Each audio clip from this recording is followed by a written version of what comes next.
frozen shoulder is a tricky one. It's a strange condition. We don't know what causes it. It seems to come out of the blue.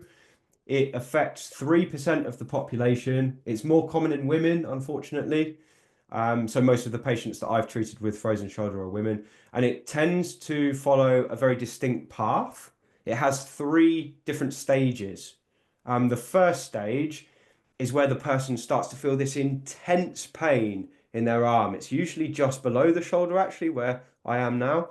And that pain seems to come out of the blue, but it's like the worst pain that person's ever felt. It can be horrible. At the same time, it starts to get stiff, so you start to lose your movement in the shoulder. And the second stage, the pain actually decreases. It seems to ease off, but the stiffness gets worse.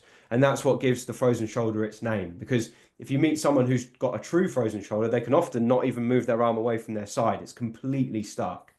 Mm. And then thankfully, the third stage is what I affectionately call the defrosting stage, which is where the shoulder starts to loosen up and you basically return to a normal shoulder.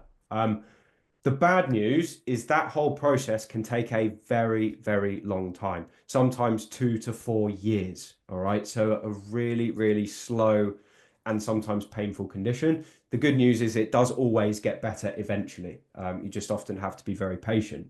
Now, if you look at the research, the research papers say that, well, you're probably just about the same if you don't do anything than if you have treatment.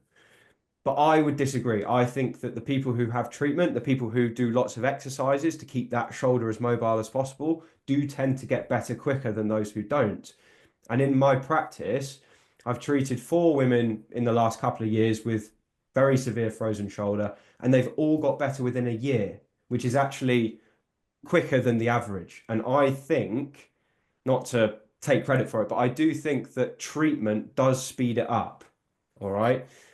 The treatment we did is quite intense. So we did a lot of hands-on work, anything that reduces that pain you want to do.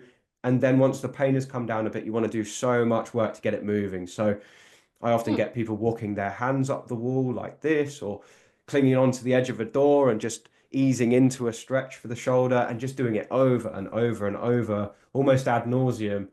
But eventually it does tend to loosen up. Um, One thing I would say, if this is someone, specific in your community, don't just assume it's a frozen shoulder unless you've had it diagnosed, because there are other Mm. problems that can masquerade as a frozen shoulder. So be sure to get that diagnosis first before you